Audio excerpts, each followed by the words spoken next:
Hello, you are watching Shalom World News. I'm Rory McLennan coming to you from Glasgow, Scotland. Here are the latest headlines from around the world. Pope Francis has shared his sorrow over the ongoing war in Ukraine and other conflicts that are wounding humanity. He bemoaned the conflicts while meeting a delegation from the Seminario Rabbinico Latinoamericano on Friday. He condemned the arms race and weapons testing that takes place at the expense of people who are dying. The Holy Father opined that if no weapons were made for a year, hunger in the world would be eradicated. The Holy Father has also penned the preface to a new book by Italian journalist Francesco Grana of the newspaper Il Fatto Quotidiano, gathering his countless appeals for peace in Ukraine. The book, entitled An Encyclical on Peace, is published by Edizione Terrasanta.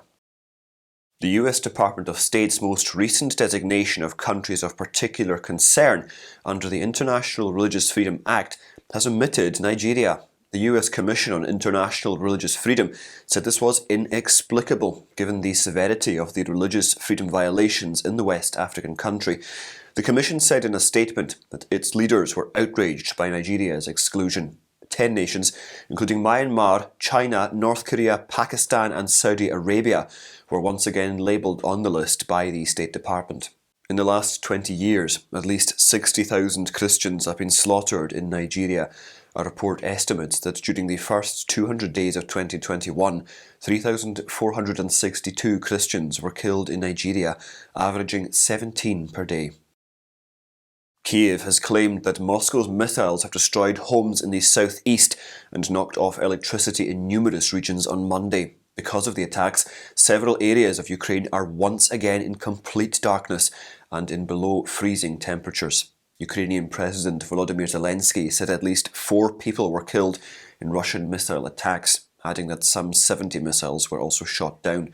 The Russian Defense Ministry reported that Ukrainian drones attacked 2 air bases in south-central Russia at Ryazan and Saratov, killing 3 military personnel and injuring 4 others. Ukraine did not directly claim responsibility for the attacks. If it was behind them, however, they would be the deepest strikes inside the Russian heartland since Moscow invaded Ukraine on February the 24th. The government of El Salvador has stepped up measures to deal with organised crime by seeking, finding and arresting gang members. President Nayib Bukele has deployed 8,500 troops and 1,500 policemen to tackle the growing menace. They have surrounded the city of Soyapango, 13 kilometres to the west of the capital city San Salvador, and are conducting house-to-house searches. The president declared a state of emergency in March as a result of an increase in homicides. This allows suspects to be held without charge for up to 15 days, as opposed to the usual 3 days. Since then, more than 50,000 people have been detained. Thousands of street gangs are thought to exist in the country.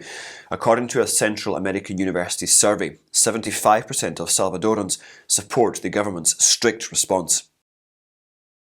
During the week following the caning of 2 Christian converts by Muslims, radical Muslim believers in eastern Uganda destroyed a home that was the venue of a Christian fellowship. In Luka district, Muslim extremists burned down the house last month. It hosted a fellowship of 23 people, that is according to the group's leader, Nicholas Mugume.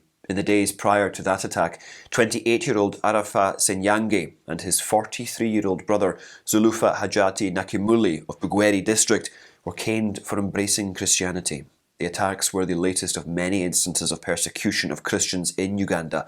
The nation's constitution and other laws do provide for religious freedom, including the right to propagate one's faith and convert from one faith to another. Muslims make up no more than 12% of Uganda's population, with high concentrations in eastern areas of the country. Thanks to American outfit Cross Catholic Outreach's Box of Joy project, tens of thousands of children in 8 countries will receive gifts this Christmas season. It is expected that 144,000 boxes of joy, containing toys, clothes, school supplies and toiletries, will reach children in 8 countries in Latin America and the Caribbean this Christmas. The gifts were donated by US parishes, schools and groups. Each box also includes a rosary and the Story of Jesus colouring book. The project provides schools, parishes, organisations and families with an inspiring opportunity to send gifts to Haiti, Guatemala and other developing countries in the Americas. The project, which started in 2 US dioceses of Palm Beach, Florida and Tulsa in Oklahoma, has received an overwhelming response. Today, people in 48 states, including parish communities, schools, the Knights of Columbus and the National Council of Catholic Women, are taking part in the initiative. Thanks to the generosity of so many people, Boxes of Joy reached 106,276 children in 7 countries last year. In the Democratic Republic of the Congo, the government has announced that the death toll in the recent terrorist attack in North Kyiv has reached 272. This was revealed in a press conference on Monday. The attack took place in the eastern town of Kishishe on November the 29th, which also resulted in the abductions of many civilians. The government blamed the M23 Islamist outfit for the carnage. However, a spokesperson of the rebel group has denied their involvement in the massacre. The M23, a largely Congolese Tutsi rebel organisation, and the DRC army have been engaged in combat for months in the unrest-plagued eastern part of the country. The purported offensive will likely upset the tenuous ceasefire established just last month. 8 months after the terrorist attack on the Abuja to Kaduna train, the service which had been stopped has once again resumed operation. The Nigerian Railway Corporation suspended the train services on March the 28th after terrorists bombed the train, which was on its way to Kaduna, killing several passengers and abducting at least 60. Following discussions with their captors, the hostages were freed in different groups, the last being in October. According to local reports, only 1/3 of the train's capacity was occupied. The NRC management further emphasised that to comply with the new security measures, passengers must show their national identity number and a valid boarding ticket before being allowed to board the train. The most populous country in Africa is struggling with insecurity. Thousands have been killed by jihadist outfits and armed herdsmen, as well as gangs. Christian aid and evangelical organisation Samaritan's Purse have announced that they have so far delivered £100 million of food to the thousands of families affected in war-torn Ukraine. During an interview with Fox Digital, the chief executive officer of the North Carolina-based aid organisation Franklin Graham said that Samaritan's Purse has been purchasing and bringing food into Ukraine every week since the outbreak of the war. He said the World Food Programme also supported them. Separately, the Vatican has urged the faithful to provide dresses that could assist the Ukrainian people who are going through terrible hardship due to the harsh winter weather. To help the people of Ukraine get through the current winter emergency, the Vatican's Department for Charity, headed by Cardinal Konrad Krajewski, has asked for support, which will subsequently be transported via trucks to Kyiv. In addition, since the beginning of the war, the Vatican has sent medical supplies and basic amenities multiple times through Cardinal Krajewski.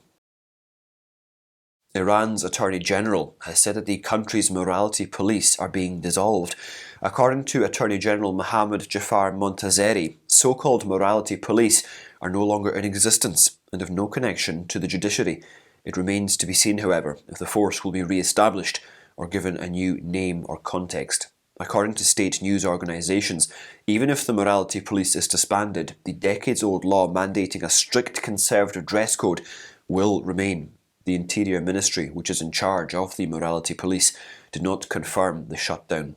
The Morality Police of Iran was founded in 2005 with a mandate to detain those who disobey the nation's Islamic dress code. The nation has seen months of protests over the death of 22-year-old Mahsa Amini in custody, who was detained by the morality police for improperly wearing the headscarf. The country's widespread unrest has intensified recently due to calls for strike action and mass mobilisation, leading to some of the largest anti-government demonstrations in the country ever.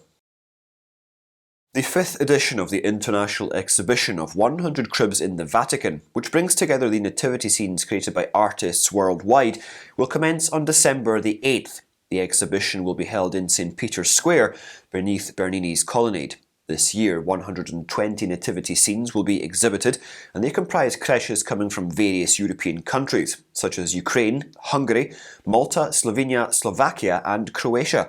There are also items from Taiwan, Venezuela and Guatemala. The public can view the exhibits to January the 8th, that being the day of Jesus' baptism. The Vatican said that Bishop Rino Fisichella will preside over the inauguration ceremony.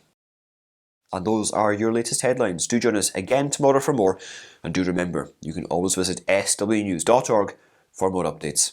Shalom.